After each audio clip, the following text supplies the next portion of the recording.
Šis te opozīcijas darbs pašā Krievijā, varbūt jūs varat pastāstīt mazliet vairāk par to, kā vispār citiem opozīcijas pārstāvjiem, kāda bija tā situācija tajā laikā, kad pret jums šādi vērsās, kā tas ir varbūt mainījies laika gaitā? Kā būs pareizi precizēt, kas vispār ir opozīcija. Ja?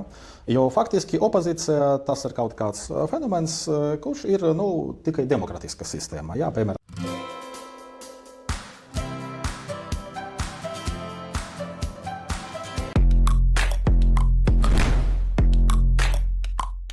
Mums ir pievienojies autors Dmitrijs Savins, un mūsu plāns ir parunāt par politisko opozīciju gan Krievijā, gan arī ārpus Krievijas, bet tādu grupu darbībā, kas vērstas varbūt uz Krievijas politikas un arī režīma pakāpenisku maiņu.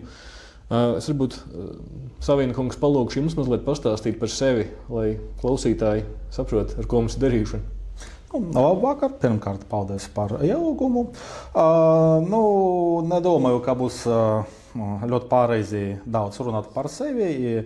No vienas puses, no otras puses, jā, ir daudz informācijas internetā, bet ne viss, kā mēs varam redzēt internetā, ne viss ir pareizi. Un, protams, mana dzīve, diemžēl, bija arī situācijas, kad faktiski pret man kādiem bija difamācijas kampaņas. Bet, jā, esmu imigrants, krievs no Krievijā, man dzimta apgabals tas ir Aizbaikalija vispār. Jā, esmu cilvēks no Austruma Sibīrijas, un šitā tā ir mana dzimta pilsēta. Par sevi mēs nerunājam kā par Sibīrijas cilvēkiem, kā aizbaikalnieki. Ja? Pēc tā es dzīvoju un strādāju Sanktpēterburgā, un ļoti ilgi esmu bijis, un tā bija mana principiālā nostāja pretiniekam Putina režīmam. Ja? Protams, bija kaut kāda ideoloģiska evolūcija, bija kaut kādas pārmaiņas, uzskatos, bet domāju, ka galvenais virziens, tas ir kristīgās vērtības, tas ir konservatīvas vērtības, tas bija vispār un vienmēr. Ja? Un, protams, ļoti svarīga robeža, kā domāju, jau mēs varam teikt, ka miljonam cilvēkiem, tā bija, protams, situācija, kura bija 14. gadā, ja? Krimija aneksija. Un tā bija eksistenciālā izvēles moments, kad mums visiem vajag atbildēt gan sevi, gan visiem citiem cilvēkiem, kas tas vispār bija. Ja? Un mana principiāla nostāja bija, ka tā bija noziegums gan pret Ukraini, gan pret Krievu cilvēkiem arī.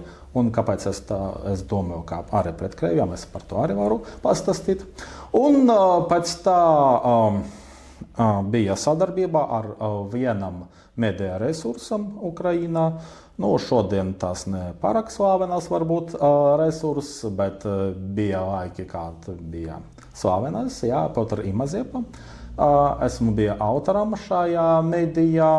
Un jau 15. gada martā man bija problēmas. Jā. Tāpēc, ka bija apmēram. Jā, tad bija 5. marta kratīšana manā Sanktpēterburgas dzīvoklī, un tad bija gan FSB, gan kaut kādi citi interesanti cilvēki manā dzīvoklī, un kratīšana tā bija viena krimināla lieta, kā mēs varam tā definēt, tā bija krimināla lietas robežas, jā, un krimināla lietas robežas bija kratīšana un kaut kādas citas, jā. Pēc 3 dienām bija vēl viena krimināla lieta, un tas bija jau skaidrums, kā normāli dzīvot un strādāt Sanktpēterburgā un Krievijas vispār tālāk. Nevaru, ja? Un tā bija faktiski pirmais emigrācijas posms. Ja? 15. gadā emigrācija es 2 mēnešus dzīvoju Liepājā, tā bija pirmais punkts. Pēc tā bija Bosnija un Hercegovina, Republika Serbska, Serbijā, Melnkalnijā. Un 15. gadā, tas faktiski es jau rakstu iesniegumu un no 16. gada oficiāli man bija politiska bēgļu status Latvijā. Jā. Un no 24. gada jau es esmu Latvijas pilsonis, bija notarizācija. Ja drīkst jautāt, kā jūs izvēlējāties tieši Latviju par savu mītnes vietu? Es varu atbildēt jums kā vienmēr uz šo jautājumu, jo faktiski man izvēles nebija. Ja?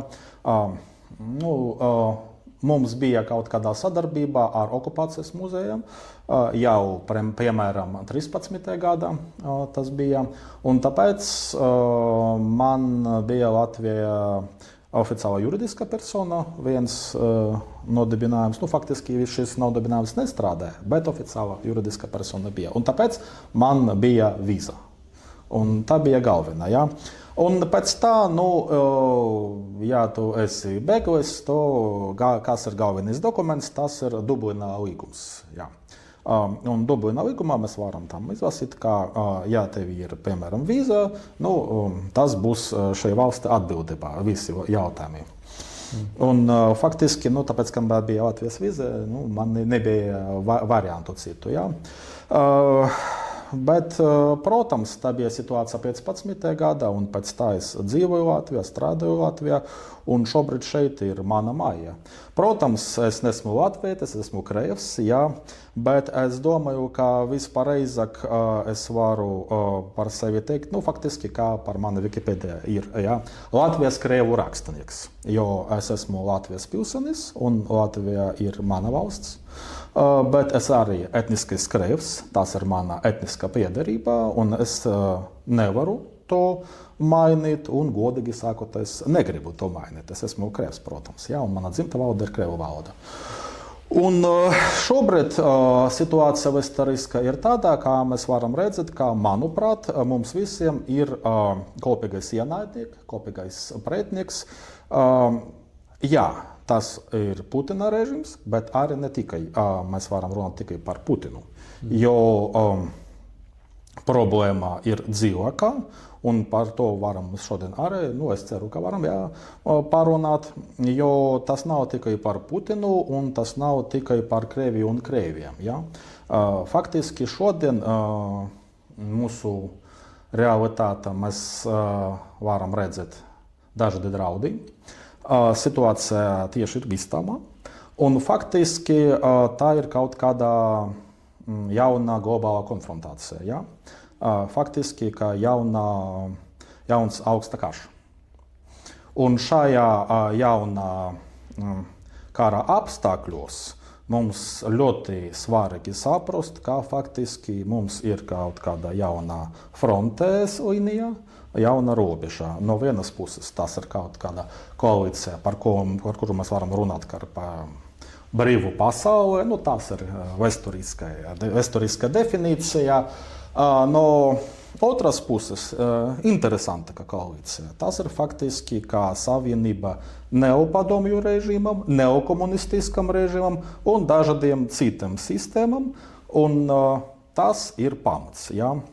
Un karš, kur šodien ir Ukraina, tas ir, diemžēl, nav kaut kāda speciāla lieta, tas ir tikai sastāvdaļa šīm globālajām konfrontācijām. Jā, par šo starptautisko situāciju pie tās arī pieķersimies, bet varbūt pirms tam kaut kas, ko jūs pieminējāt pašā sākumā, šajā stāstā par sevi, tad šis te opozīcijas darbs pašā Krievijā, varbūt jūs varat pastāstīt mazliet vairāk par to, kā vispār citiem opozīcijas pārstāvjiem, kāda bija tā situācija tajā laikā, kad pret jums šādi vērsās, kā tas ir varbūt mainījies laika gaitā. Un skaidrs, ka tagad jūs jau kādu laiciņu neesat Krievijā dzīvojuši, tāpēc jūs nezināt perfekti, kāda tā situācija ir šobrīd. Bet varbūt jums tomēr ir, tā teikt, kaut kādas zināšanas par to, kāda vispār opozīcija šobrīd iekšā Krievijā var darboties. Pirmkārt, es domāju, ka būs pareizi precizēt, kas vispār ir opozīcija. Ja? Jo faktiski opozīcija tas ir kaut kāds fenomens, kurš ir tikai demokratiska sistēma. Ja? Piemēram, kaut kur Lielbritānijā vai citas vietas. Ja? Piemēram, tam ir Labour partija vai Lielbritānija konservatīvi un citi. Jā, tam republikānu partija, tam demokratiska partija, tam ASV. Kas ir opozīcija mūsdienas Krievijas realitāte? Tas ir ļoti labs jautājums, kas tas vispār ir. Jo politiskā sistēma 100% citādākā. Ja? Un mums arī vajag saprast, ka ir dažādas grupas. Ja? Piemēram, ļoti ilgi bija ļoti specifiska klasifikācija visiem opozicionāriem Krievijā, ka ir kaut kādas sistēmas opozīcija un nesistēmas opozīcija. Ja? Tam sistēmnē un nesistēmnē. Kas tas ir? Sistēmas un nesistēmas. Ja? Faktiski tā bija interesanta Putina režīma īpašība. Ja? Ka ir kaut kādas partijas, kuriem ir oficiāli iespēja būt gan kaut kādas valsts domā, tam parlamenta kaut ko darīt varas struktūras un tas sistēmas opozīcija. Un nesistēmas opozīcija visi citi, kuriem reģistrācijas nav, pret kuriem ir represijas, kaut kādas tam stiprāk, nestiprāk, bet ir. Ja? Tā ir vispār nenormālā klasifikācija. Ja? Jo, viss pasaulē ir kaut kādas radikāla opozīcija, ja, un kaut kas mierina opozīcija. Un šodien es domāju, ka mums vispār nepareizi runāt par opozīciju, jā, jo no vienas puses ir kaut kādas dekoratīvas struktūras, jā, faktiski kā imitācija. No otras puses ir, faktiski pretošanas kustība. Tas nav opozicionāri. Un par sevi starp mums, man nepatīk runāt, ka es esmu opozicionārs. Es jau nesapratu, kas tas ir opozicionārs. Ja? Es esmu Putina režīma pretinieks. Jo mums nav kaut kādas vēlēšanas, mums nav parlamentu un šos apstākļus, kāda opozīcija var būt vispār. Ja? Protams, ļoti svarīgi paskaidrot, ko mēs varam vispār redzēt gan diaspora imigrācijā, gan Krievijā. Krievijas situācija, manuprāt, ir vienkārša. Ir kaut kādas pretošanas kustības grupas. Tas viss ir, tas ir svarīgi saprast, jo ir partizānu grupas. Jā. Mēs katru reizi, ne katru dienu varbūt, bet katru mēnešu mēs varam lasīt par kaut kādas diversijas, par kaut kādas akcijas Krievijā. Tas ir. Un tas ir reālā kustība. Jā, nepārāk daudz cilvēku, diemžēl atbalstu no sabiedrības faktiski nav, bet cilvēki, mazas grupas, tas viss ir. Tas ir viens virziens. Otrs virziens, tas faktiski disidenti. Un cilvēkiem, kuri dzīvo Latvijā, ļoti viegli to saprast, tas nav kaut kādas faktiski partizānu variants, bet tas ir varbūt kā morālas pretošana kustība. Ja? Kā cilvēks pret režimam, pret režimas idejām, propagandai un tā tālāk. Ja? Un tas viss, kas ir. Visi citi varianti, kuri mēs varam redzēt, kaut kādas partijas, tam jauni cilvēki, novi ļudi un tā tālāk, tas faktiski tam kaut kādas simulātu imitācijas. Kas ir mūsu lieliska emigrācija? Faktiski viss, ka ir Krievija. Ja? Un mēs varam redzēt, ka ir radikāli cilvēki, kuri, piemēram, ļoti ilgi ir Ukraina. Tas ir brīvprātīgi karavīri. Mēs visi, es domāju, jau zinām par Krievu brīvprātīgais korpus, kurš ir Ukraina, bet arī domāju, ļoti svarīgi neaizmirst, ka Krievu brīvprātīgi bija Ukrainu armija jau faktiski no 14. gada. Bija Azova un citas vienības, un tas ir svarīga nianse. Ja? Tas ir viens virziens. Ir arī kaut kādi grupi, kuriem ir kontakti saistes ar partizāniem Krievijā. Nepārāk daudz šo cilvēku ir, bet ir. Ja? Varbūt es zinu, kuru pajautāt par šiem cilvēkiem. Ja? Un arī bija jauns emigrācijas vilnis no 22. gada. Un tas ir ļoti labs jautājums, kas tas vispār ir. Jo, piemēram, ļoti ilgi šeit Rīgā mēs jau varam to novērot. Tam bija Dožds, Lietus telekanāls, bija citi. Kas tas bija? Faktiski lielākā daļa no šiem cilvēkiem viņi par sevi varbūt var runāt, ka viņi ir liberāli, bet godīgi sakot, manuprāt, varbūt lielākā daļa no šiem cilvēkiem tā bija kreisi un radikāli kreisi, ja mēs par uzskatām runājam. Ilgi liela daļa no viņam nebija kaut kādas problēmas ar sadarbību ar režīmam, ar režīma struktūriem. Tieši gribēju jums jautāt, kad jūs sakat kreisi, ko jūs ar to domājat šajā kontekstā? Sociālisti, sociāldemokrāti kaut ko par šo. Faktiski Krievu realitāte tas ir komunistiskas partijas liberālu mantojumnieki. Jau bija komunistiska partija Padomju Savienība, un šajā partijā bija savas grupas, un bija savas tam liberāli. Kaut kādas demokratiski līderi no 86. gada, 6. gada. Un šie liberāli faktiski, daļa no viņiem faktiski bija komunistiem, cita daļa, tā ir ideoloģiski un dažādas situācijas genetiski mantojumnieki.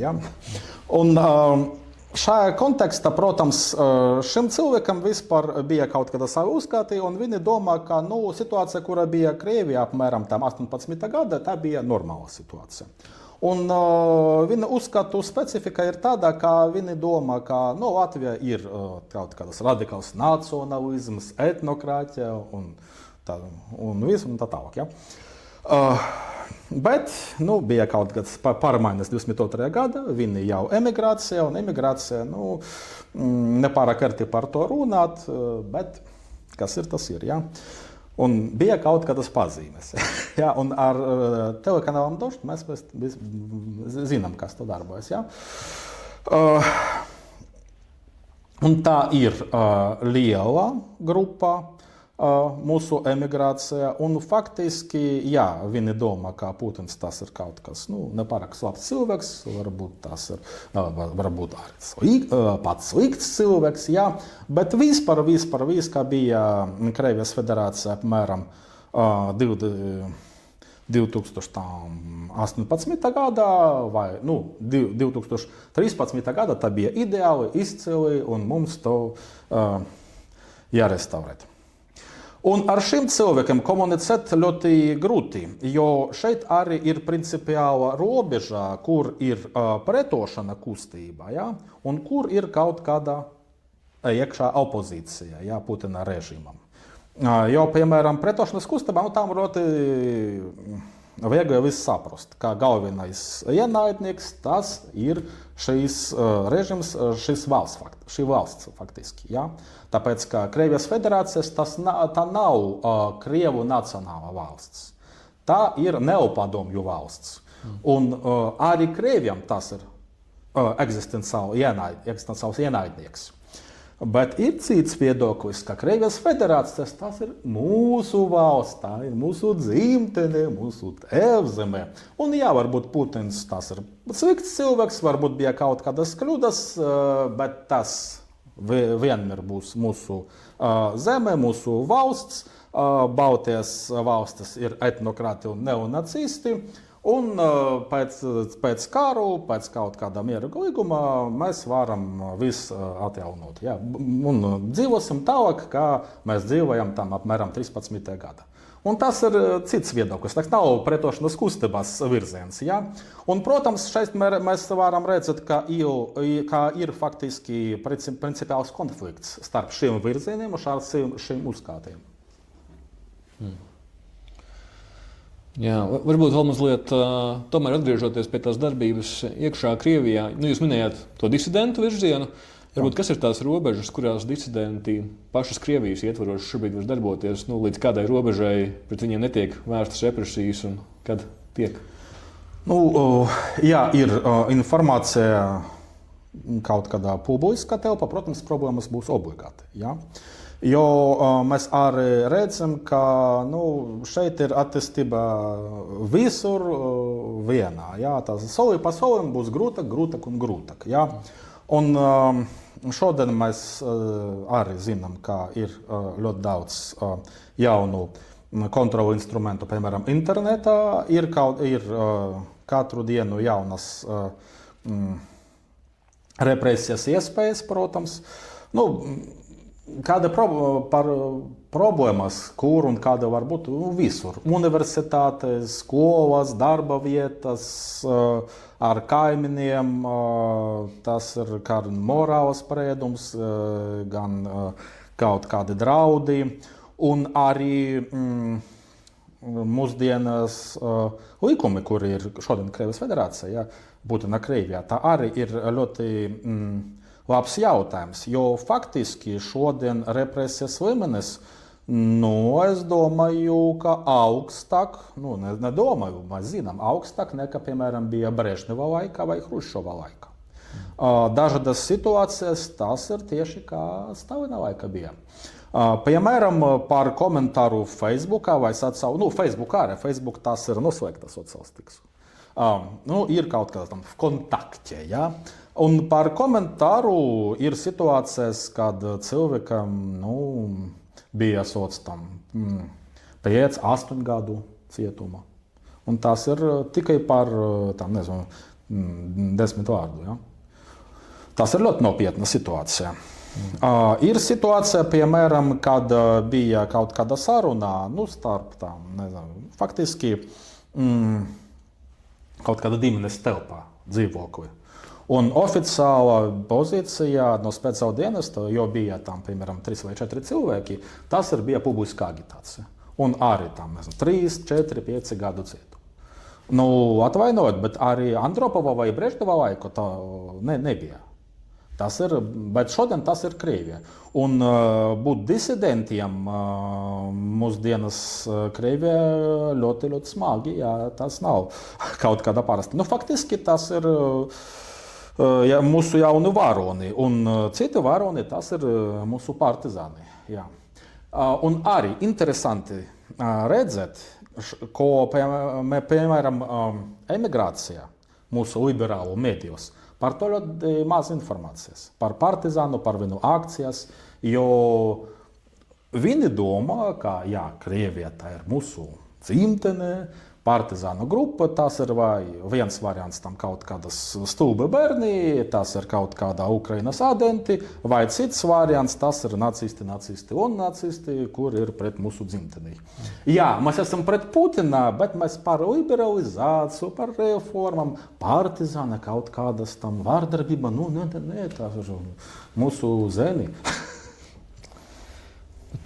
Ir viena lieta, kas ir dzirdēta gadījumā, kad Putins tiktu nomainīts, kas būtu tas cilvēks, kurš nāktu viņa vietā. Nereti ir tāda biedēšana, ka tas nākamais cilvēks būs vēl bīstamāks, radīs vēl lielāku apdraudējumu kaimiņu valstīm.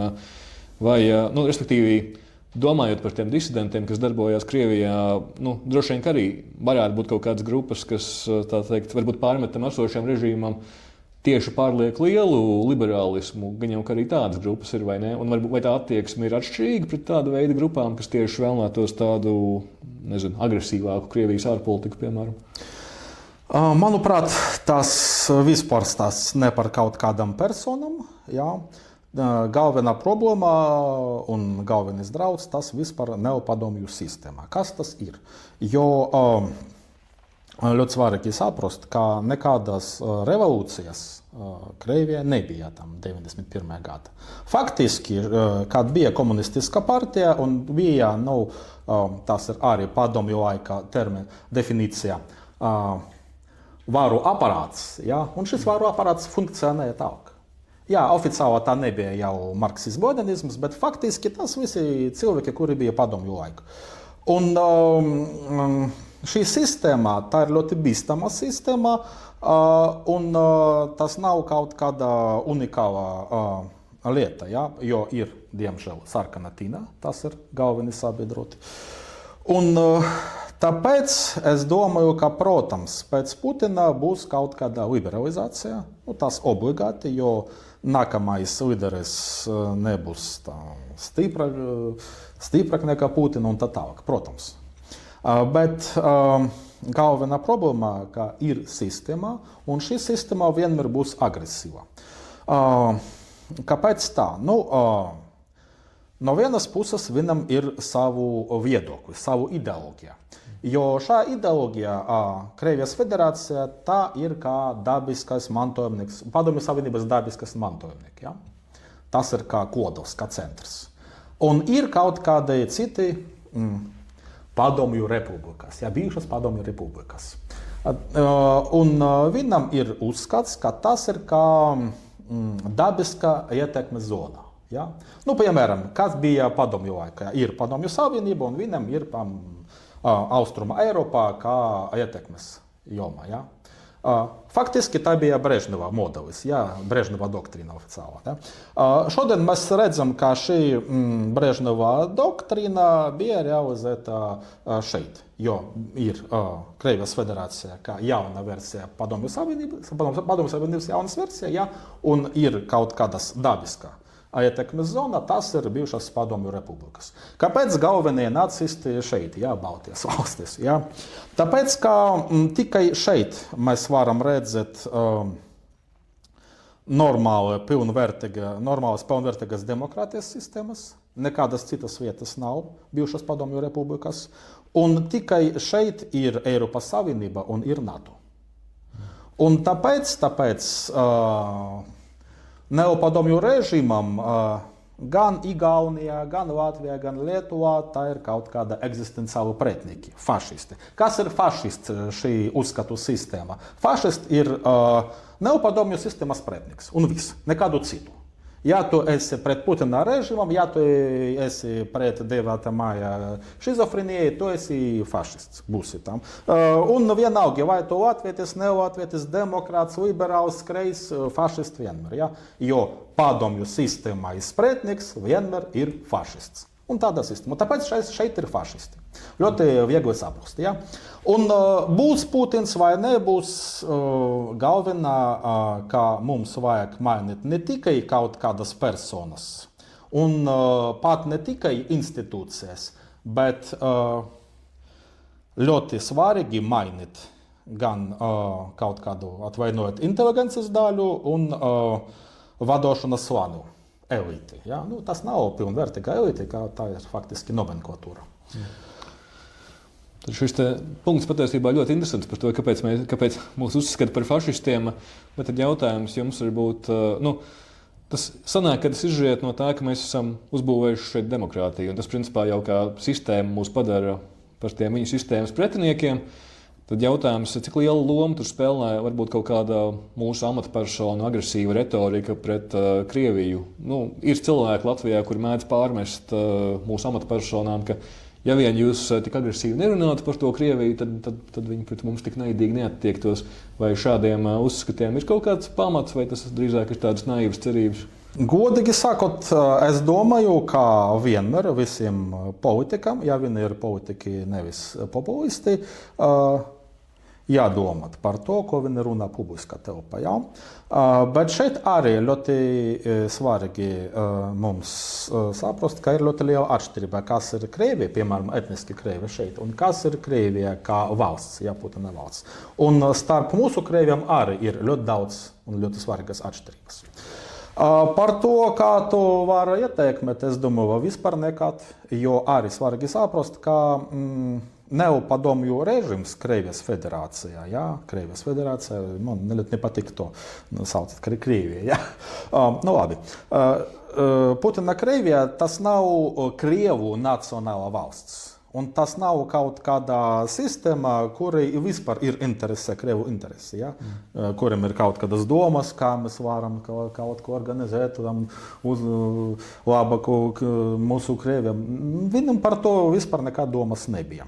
Viņam nav pretenzijas, piemēram, režīmam Centrālā Āzijā, kur Krievu kopienām ir daudz problēmas, godīgi sakot, kaut kur Turkmenistāna, piemēram. Tā ir šizofreniska diktatūra, un krievu cilvēkiem Turkmenistāna starp mums nepārāk viegli. Jo, piemēram, šodien šeit, Latvijā, tu var ļoti daudz runāt, gan publiski, gan savā virtuvē par to, ka latvieši to un latvieši šo, un man viss nepatīk, un es esmu denocida upuris, Turkmenistāna, vienreizi, otrreizi, trešreizi būs kaut kādas koncentrācijas nometnē, ja? Un Putinam par to nekādas problēmas nav, ja? Nekādu jautājumu nav. Gan Putinam, gan Lavrovam, gan citiem. Turkmenistāna, Tadžikistāna nav. Un tāpēc es nedomāju, ka šī retorika, tas ir kaut kāda svarīga lieta vispār, ja? Protams, varbūt ir kaut kādi vārdi, kuri arī man nepārāk patīk, kad ir kaut kādi cilvēki, kuriem ir interesē parunāt par tām, genetiski nepilnvērtīgu tautu. Man arī, kā šajā kontekstā, nepilnvērtīgu cilvēku, to nepārāk patīk. Ja? Bet, es sapratu emocijas, un es sapratu, ka ir kaut kāda emocijas fona, protams. Bet, vienmēr tas ir pareizi. Ja? Bet kā politiskais faktors, zero tas. Jūs jau vairākas reizes esat minējis par to, ka Krievijas federācija nav nacionāla valsts. Varbūt jūs varat mazliet vairāk pastāstīt tieši par to mazākumu tautību situāciju arī Krievijā. Un, arī varbūt kaut kādas ir zināmas kustības, kas par kaut kādu neatkarību no Krievijas federācijas runā. Kāds ir jūsu viedoklis par to? Protams, ir inteligences grupas dažādas reģionas, piemēram, arī, jo es esmu bijis ASV kaunieks, vienmēr būšu, protams, ja. Es kaut ko zinu par to, kas tas bija Burjātijā, piemēram, kur bija savu organizācijas, ļoti mazas, protams. Šodien es domāju, ka ir zemes, kur teoretiski, kā minimum teoretiski, ir iespēja kaut kā organizēt reālu dekolonizāciju. Tas ir, protams, Čečēnija, Dagestāna, Ingušētija. Kāpēc tā? Ja? Tāpēc, ka šajā reģionas, faktiski etniski krievi jau kā mazāk tautības grupa, jo apmēram paldies par to Kadirovam šodien Čečēnijā, varbūt 1% krievu iedzīvotāju. Un, protams, šajā situācijā mēs varam runāt par dekolonizāciju, par kādu objektīvu lietu. Citas reģionas situācija ir cita, protams. Un, godīgi sakot, šodien man nav objektīvas informācijas par to, ka ir kaut kāda liela principiāla atšķirība starp, piemēram, atbalsta līmeniem, Putina politika atbalsta līmeniem, Voronežā, Brjanska, Čītā no vienas puses, un, piemēram, Tatarstāna vai Baškortastāna. Gan Tatarstāna, gan Baškortastāna, gan Burjātija ir savu SVO varoni un citi skaisti cilvēki, ir savas politiskas elites, kuri arī jau integrēti vienotā Krievijas partijas sistēma un tā tālāk. Ja?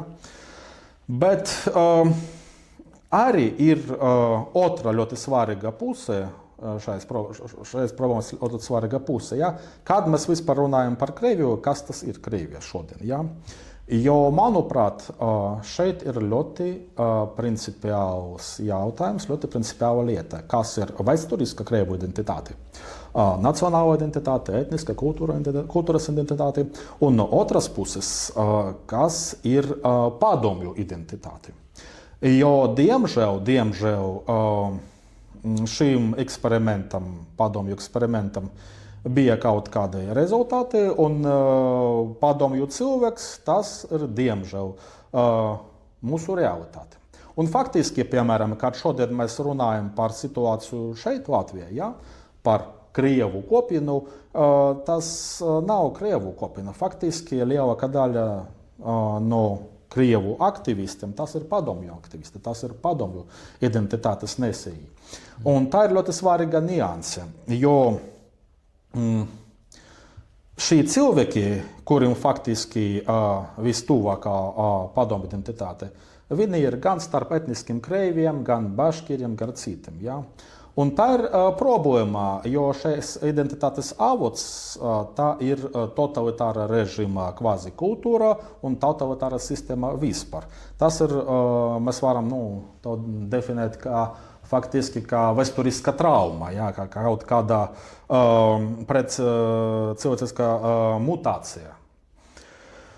Un tā ir ļoti svarīgais jautājums, kā mēs varam ar šim strādāt, kā mēs varam kaut kā vispār šo uzlabot, ja, gan Krievijā, gan arī šeit.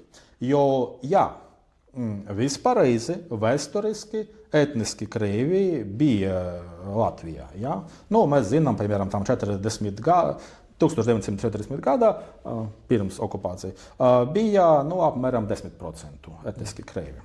Bet tas nebija padomju cilvēki. Un tas ir ļoti svarīga atšķirība, ļoti svarīga robeža. Ja? Kas ir neopadomju sistēma un kas ir padomju identitāte. Tas nav etniska identitāte un tas nav, protams, nacionāla identitāte. Jums ir kāda teorija par to, kā strādāt ar šiem cilvēkiem? Ir kaut kādi mēģinājumi, ja? Un mūsu asociācija šeit Latvijā, tas ir viena no mūsu faktiski mūsu galvenais mērķis strādāt ar mūsu kreiviem cilvēkiem. Mūsu galvenā ideja, kā padomju vērtības, tas nav krievu vērtības, tas ir pretkrievu sistēma, pretkrievu idejas. Ja? Un mēs faktiski jau ilgi strādājam šajā virzienā. Man ir arī, pārāk daudz, bet ir zinātniski raksti, Varšavā izdoti par neopadomju sistēmu, galvenokārt par politisku sistēmu, nevis par identitāti, tas ir cits jautājums. Bet kāpēc tas ir ļoti svarīgi saprast? Varbūt tas ir atslēgas no dažādas problēmas gan Krievijā, gan šeit, Latvijā, ja mēs, piemēram, strādājam ar etniskiem kreiviem. Jo mēs nevaram mainīt cilvēkam etnisku piederību, ja, etnisku identitāti. Tas ir mūsu dabiska sastāvdaļa, pamatīga sastāvdaļa. Bet mēs varam mēģināt iznīcināt padomju identitāti. Un Putina režīma, viņa ideoloģija pamats, tas nav vēsturiska krievu kultūra. Varbūt tam patīk, nepatīk krievu kultūra un krievu vēsture, es to visu sapratu, ja? Bet tas ir cits stāsts. Putina galvenā ideja, un viņu kultūras pamats, tas ir padomju vērtības, padomju kultūra un kā viss kopumā, jā, tas ir kā padomju identitāte. Un kāpēc, piemēram, Ukraina no 14. gada bija Putinam eksistenciālā ienaidniekam? Viņam nebija kaut kādas problēmas, nekādu jautājumu pret Ukrainu, kad bija kaut kāda tam sarkana Ukraina, padomju Ukraina. Jā, protams, jā, ir 9. māja, tam kaut kādas padomju kultūra, nav problēmas tam kaut, vai būs Ukraina, vai būs tam piemineklis Tarasam Ševčenka, tam un tā tālāk. Aļa Verka Serģučka, jā, tas ir Ukrainas identitāte un tā ir normāli. Bet kas bija 14. gada, kas tas saprat Putin? Ka tā bija faktiski kustība pret padomju identitātei un pret neopadomju sistēmai un pret neopadomju eliti. Un tā bija viņam eksistenciālā problēma. Un tas viss, par to es varu ļoti ilgi runāt, ja, jo tā ir ļoti, ļoti plaša tēma, ja, bet to vajag saprast, ka Putina režim tā nav kaut kādas Krievu nacionalistu režīmu. Un, godīgi sakot, tā pat nav Krievu imperialistisko režīmu. Tas faktiski nav padomju revanšistu režīms. Jā, varbūt vēl jūs iepriekš minējāt šo te, tā teikt, Krievijas brīvprātīgo korpusu, kas arī Ukrainā piedalās, brīvprātīgie. Kas ir tie veidi, kā tas, ko jūs nosaucāt par to brīvo valstu koalīciju, varētu atbalstīt šādu veidu cilvēkus, šādu veidu iniciatīvas vairāk nekā tas tagad darīts? Un, manuprāt, tas ir vissvarīgākais jautājums. Jo, protams, mēs varam redzēt gan RDK, gan kaut kādas citas vienības, Krievu vienības, Ukrainas puses, nacionalistiem, cilvēkiem, kuriem ir kaut kādas savu vēsturiski piemēri. Piemēram, dažādiem ir tuvāks piemērs, kā Krievu atbrīvošanas armijā ģenerāla Vlasova. Ja? Bet kā bija Vlasova ideja? Ka Vācija tas ir mūsu sabiedroti, bet mūsu galvenais mērķis tas ir nacionālā un neatkarīga un demokratiskā valsts Krievija. Un tā ir labs motivs.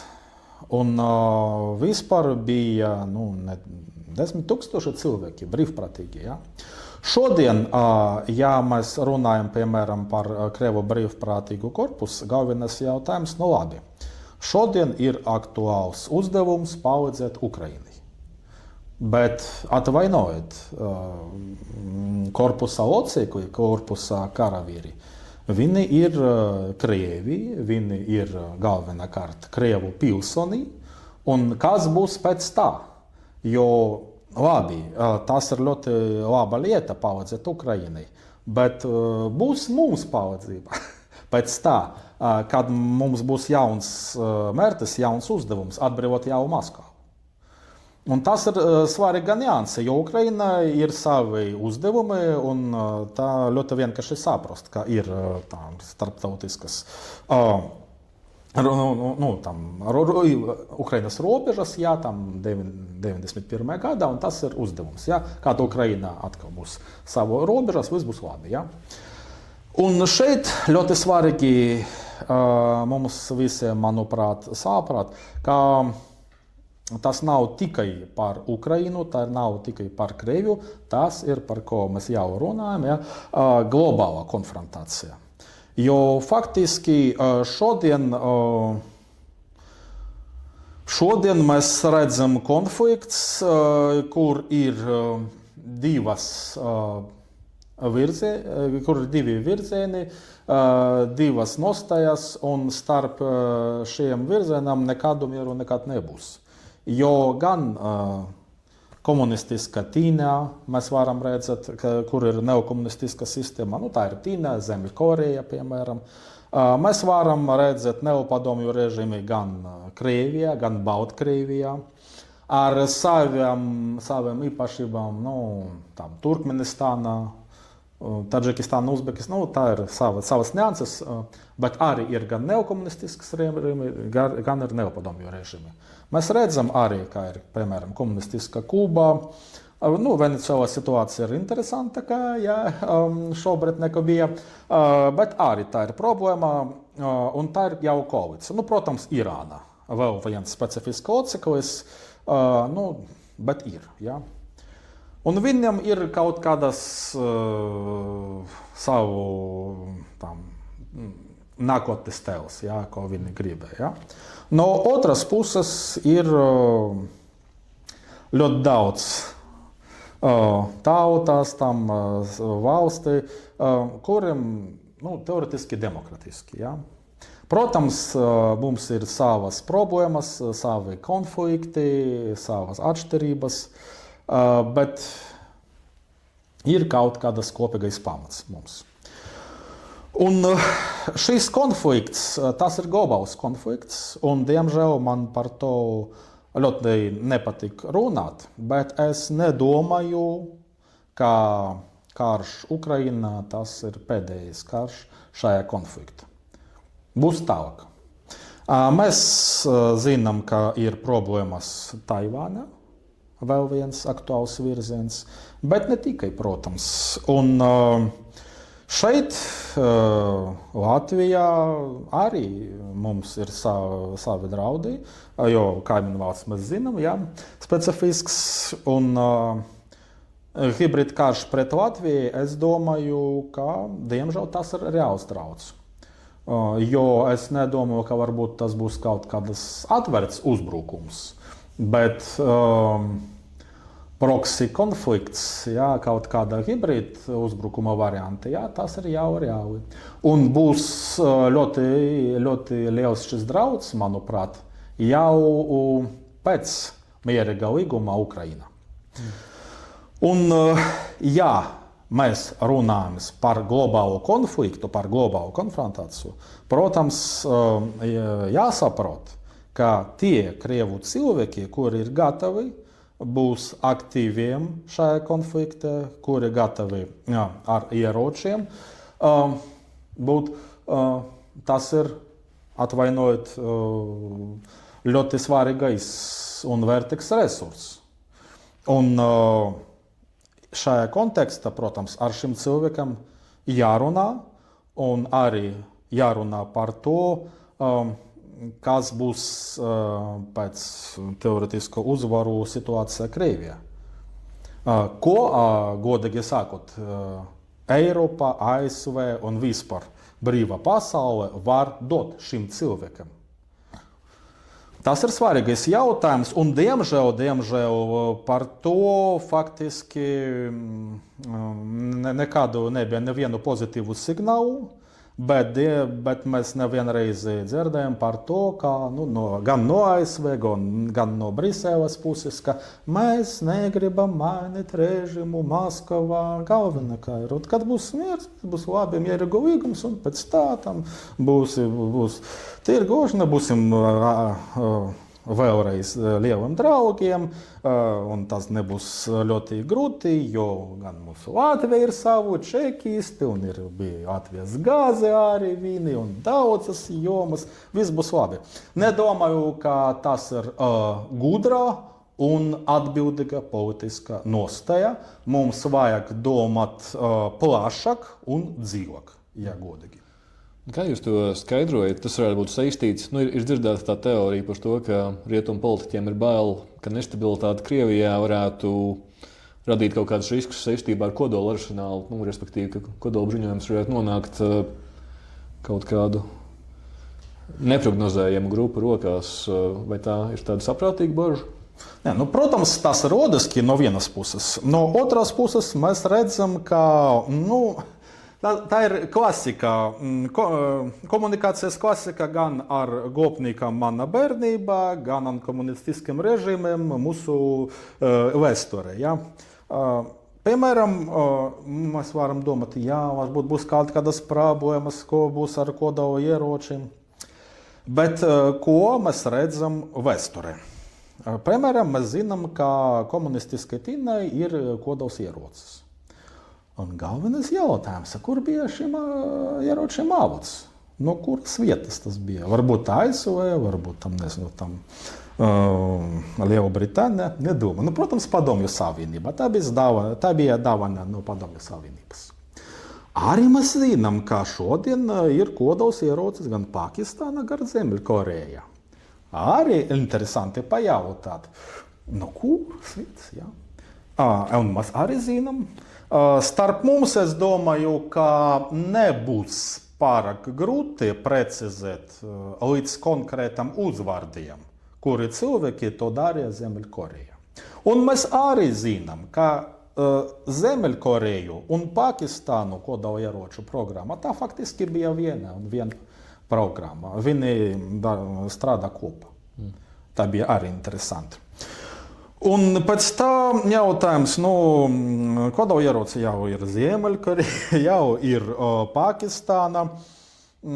Faktiski ne tālu Irānai būs.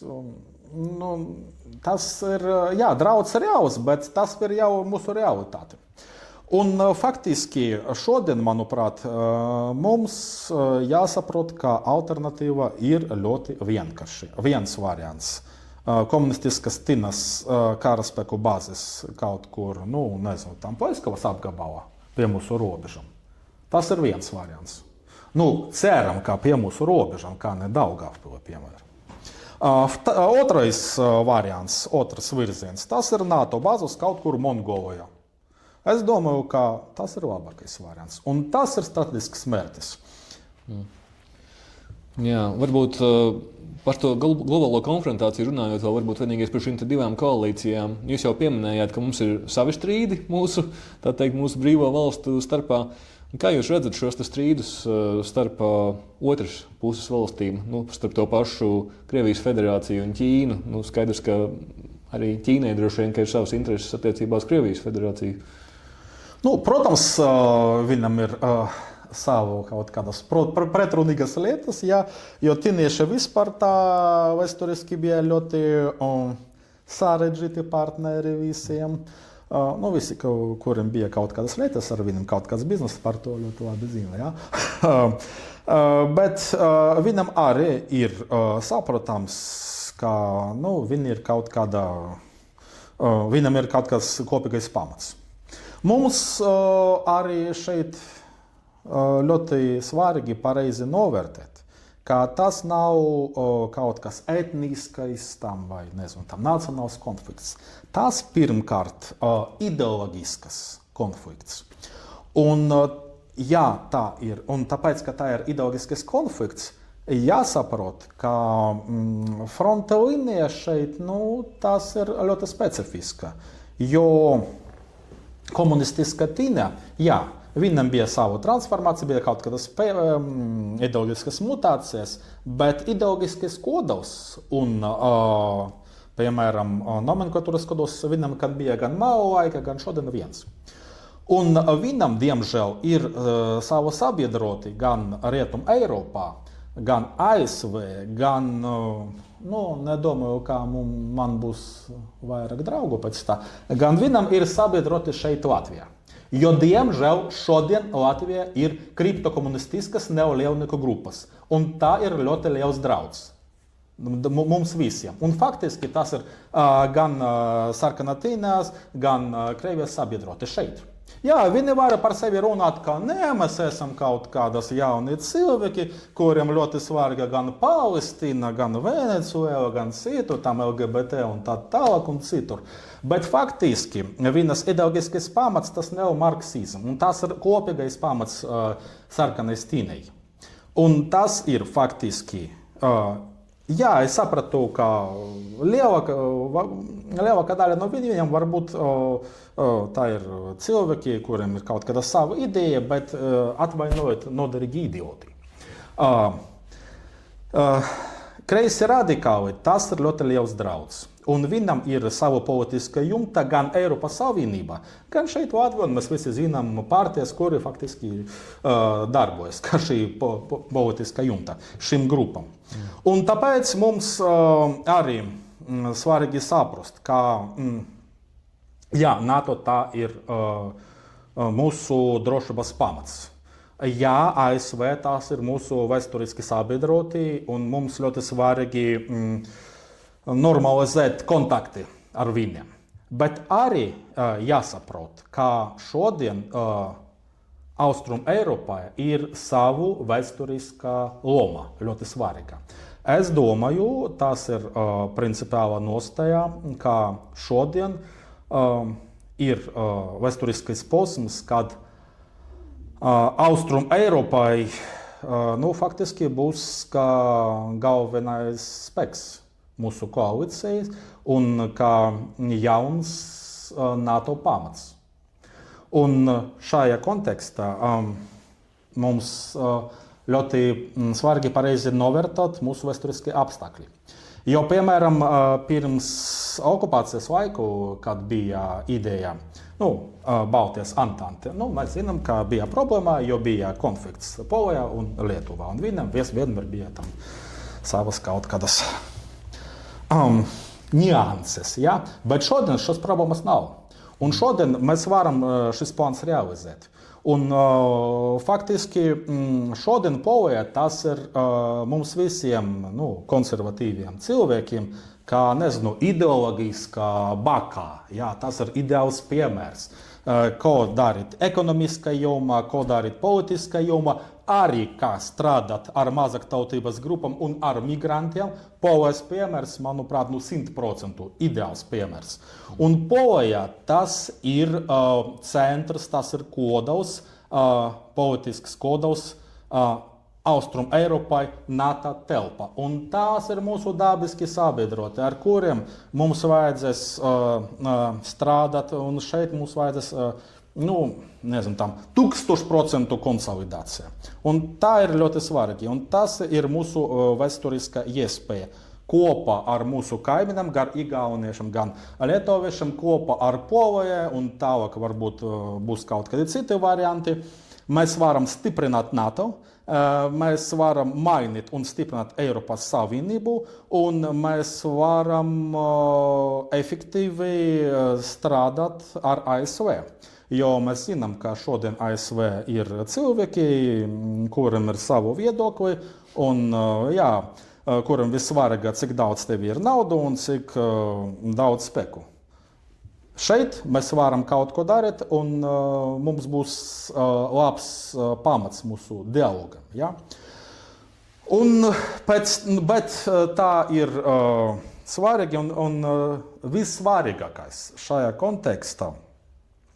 Domāt globālā līmenī. Nedomāt tikai par jaunas vēlēšanas, jo ir labs nelogisms valsts griba, ja? Bet, diemžēl, pārāk bieži mēs redzam, ka ir mandāts griba, nevis valsts griba. Ja? Valsts griba un domāt dziļāk, plašāk un domāt ne par nākamās vēlēšanas, bet par nākamās paaudzēm.